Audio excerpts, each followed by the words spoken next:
Alright, this is Splatterhouse 3 on the Sega Genesis, and we better get into it after that long intro. Intro's a little bit dragged out there, I suppose, but it's pretty cool nonetheless. It definitely has the creepy music and everything that you expect from Splatterhouse. I don't think it's quite as good as the intro in Splatterhouse 2, but nonetheless, here we are. Speaking of Splatterhouse 2, I've shown you guys the original Splatterhouse on the TurboGrafx 16 and Splatterhouse 2 on the Sega Genesis, and this one is drastically different from the first two. The first major change is actually in the gameplay overall. In the first two Splatterhouse games, the enemies really only took 1 or 2 hits to kill. The idea was that there was so many of them coming at you, they would constantly come at you in waves. I mean, even if you just stood there, they would keep coming at you, and you would be able to, plow through them as fast as you could. This one's a little bit different. This one's more like a beat-em-up game. It's more like, Streets of Rage or Final Fight or something like that. It's more like a one-on-one fighting where, you'll be in a room and there'll be like 3 enemies only at once, but they take a lot more hits to kill. So that's definitely one big difference there. Another difference is the level design. It's no longer linear. You can see we have a map. What the heck do you need a map for? Well, you got all these rooms on this floor, and you can go through these rooms any way that you want. Some of the rooms have 3 or maybe even 4 doors, different directions you can go. You don't have to go through all the rooms. You just have to get to the boss. So you can explore, you can go off and explore and try and find, different rooms to maybe find more power-ups. But at the same time, you don't want to waste too much time. As you can see, you have a time limit counting down. What do you think happens when the time limit runs out? No, you don't die in this one when the time limit runs out. It's a little bit different. We'll talk about the storyline and how the time limit changes the storyline. But for now, we'll continue with the level design. So as you can see there, I could have went up, I could have went to the right. Do I really know where I'm going? Sort of. Yeah, what you do is you check your map, and the boss is marked with an X on the map. Basically, you want to get to that boss as quickly as possible, or at least you want to get to that boss before the time runs out. But at the same time, you can get, health and power-ups as you go exploring. That's another thing they changed, is the power-ups. You can see the bottom left of the screen now, you have a power bar, which I filled up by collecting those orb-looking things throughout the level. The power-up is something that you can fill up the power bar and then use it when you want to use it by pressing the A button. So the controls are pretty simple. A is your power-up, B is attack, C is jump. Most of the other Splatterhouse games only used 2 buttons. You had jump and you had attack. That was it. Now you've also got the power-up. So there's an orb right there. I picked up that orb. That's the orb that would normally fill up my power bar. I haven't used too much of the power-ups yet because I was sort of thinking that I needed to save them a little bit more, but that's not true. You can definitely use, some of them in the rooms if there's some tougher enemies. But at the same time, you do sort of want to save them up. You want to get that power bar as high as possible for when you get to the boss at the end.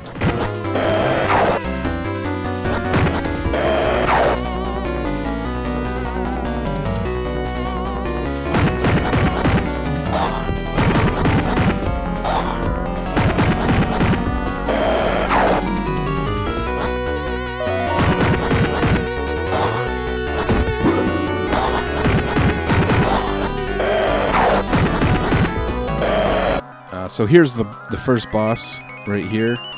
Very typical Splatterhouse style boss. It's in its own room, and it's grotesque as you can imagine, which is why we love this game. It's why we love Splatterhouse. I remember renting the first Splatterhouse on the TurboGrafx 16 back in the day, and me and my buddy in grade school just thought that was the awesomest thing. And it was one of those games that a lot of kids were talking about. A lot of people, a lot of kids, you know, when I was in grade school, wanted to play Splatterhouse, but, you know, most of these kids didn't have a TurboGrafx 16, so it was one of those rare instances where us kids that did have the TurboGrafx 16 felt special, or, you know, it's like, yeah, this is awesome, because you couldn't get anything like this on Nintendo. You know, this game is really grotesque. Splatterhouse has always been that way. You know, the enemies are just, you know, if you love horror movies, you know exactly what I'm talking about. You know, Splatterhouse was like a horror movie, you know, creepy music and just lots of gore, and that's why we love it. So here we are on level 2, and level 2 literally is level 2. It's floor 2 of the mansion. So it's a whole new set of rooms that once again we can go through however we wish. And like I said, you could take different paths. You may learn where enemies you don't want to fight are, that you want to avoid are, or you may learn where there's better power-ups or weapons. So once again, you can kind of go where you want to go, but at the same time, keeping in mind, as you can see on the map, once again, where the X is, where the boss is, where you want to get in time. And this brings us back to the storyline and how it connects with the time limit. Like I said, you have a time limit in this game, you have a time limit for each level, but when the time runs out, you don't die. One of the people that you're trying to save dies. So in the first 2 Splatterhouse games, you were trying to save your girlfriend Jennifer. In this one, you're trying to save your girlfriend Jennifer and also your son David. So during each level, you'll get interrupted with cutscenes like this one, which are showing you that, you know, there's a monster or something bad that's coming after either Jennifer or David, depending on the level. And that's what the time limit is. You know, when the time limit runs out, that monster or that thing will have gotten to Jennifer or David, and they will die.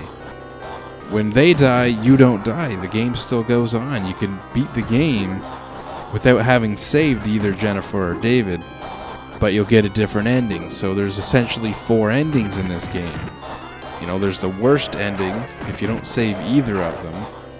There's an ending if you save Jennifer, and there's an ending if you save David, and then obviously the best ending if you save both of them. So that all has to do with the time limit, how fast you beat the levels. So yeah, you can go around and explore, you know, the levels once you get to know them better, but at the same time, you gotta get to the boss before the time runs out. And I guess we're running pretty short on time here. It's getting pretty long, this video. I'll sum it up by saying the obvious. Splatterhouse 3 is an awesome game. This is really only like my 2nd time playing it or 3rd time playing it. I've only played it shortly before on my EverDrive. And it's one of those games that I got loaded on the EverDrive because I wanted to check it out and see what it looked like. And after only playing it for a short period of time, I realized this is a game that I want to get. And sometimes when I check out a game on the EverDrive and I realize it's a game that I want to get, then I don't really want to play it on the EverDrive. You know, I don't want to spoil it. And I knew that this was definitely a game that I wanted to get. It's definitely a great Splatterhouse game. It's a great game overall, and it's another one of those great exclusives to the Sega Genesis / Sega Mega Drive. You know, this game wasn't released on anything else. So it's an exclusive for the Genesis. It's a pretty awesome game. I really like the non-linear style because you could play the game, you know, 2 or 3 times through and take a different route each time. So obviously that, you know, adds a little bit more to the gameplay or the replay value. And overall, it's just a great game. And like I said, if you have, you know, Splatterhouse 2 on the Genesis, I think you're definitely going to want to pick up Splatterhouse 3 on the Genesis.